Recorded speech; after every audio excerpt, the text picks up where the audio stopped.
Perimenopause brought up a load of wounded inner child beliefs and her worries and fears. But once I connected with her, a lot of the intensity dropped away. Those automatic negative thoughts that I was having started to change. Hi, I'm Delith.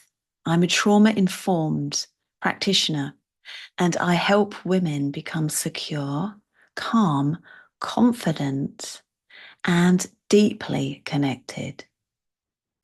And today I'm going to share how to work with your inner child that helped me to transform my perimenopause experience.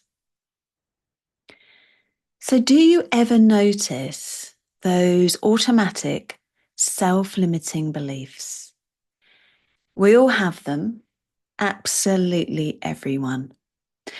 These are the quiet, persistent thoughts just under your radar.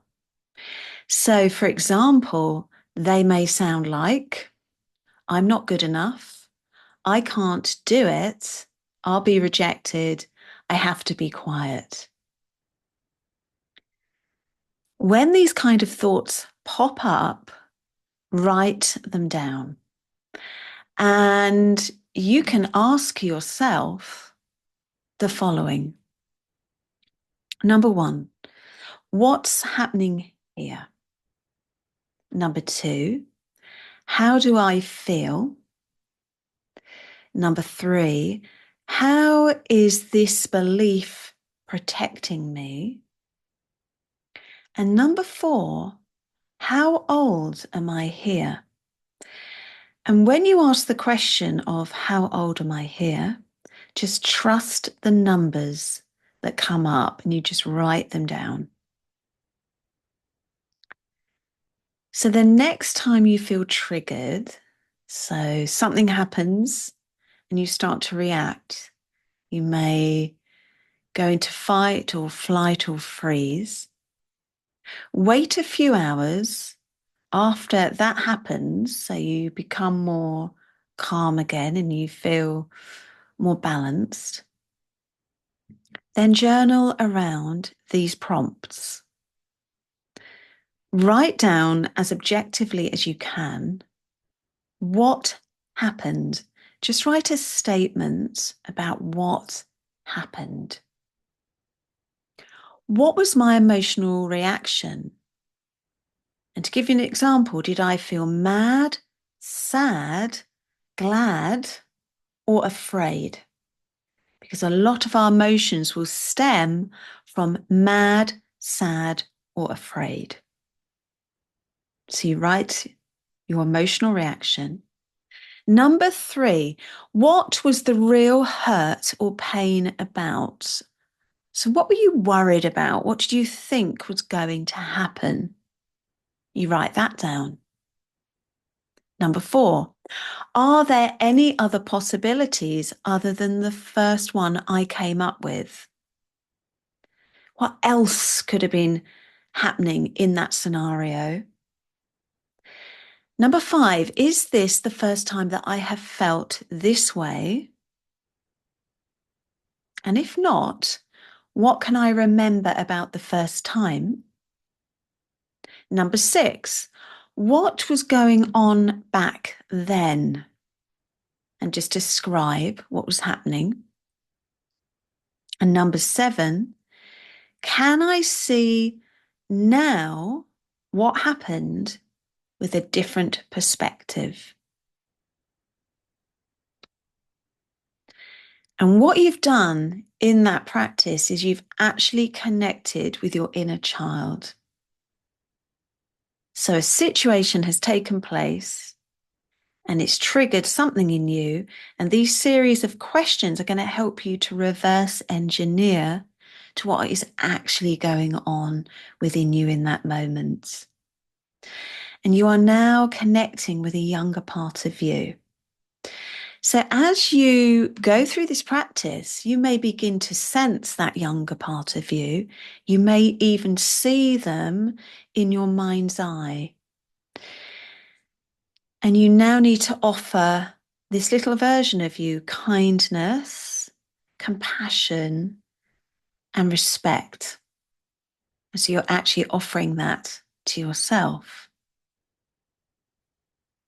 And as you're connecting to this younger part of you, maybe you see a memory. And sometimes it can just look like a photo.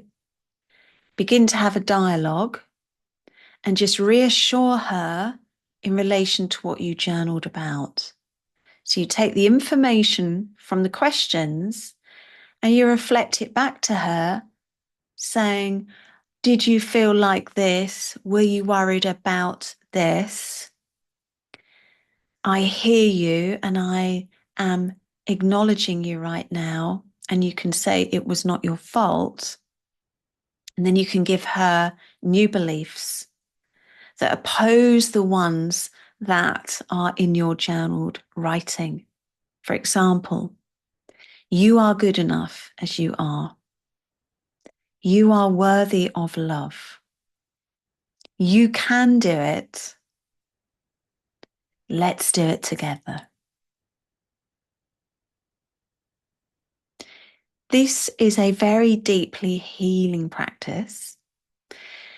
And it's so worthwhile making a habit of talking to your inner child, either out loud or in your journal. You can even ask her a question, then write down her response. What you're really demonstrating is very deep self-care, but you're really expanding your awareness about yourself and your inner world. And this, if you do this once a week, or as often as you would like to or need, it's going to help you process old trauma, and it's going to help you to see situations differently. Over time, you'll notice that you may get less upset, less often, even in perimenopause, which I feel can bring a lot to the surface.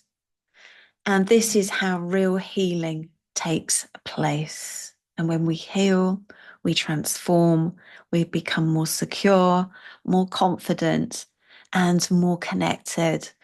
And having this inner balance becomes a new way of being.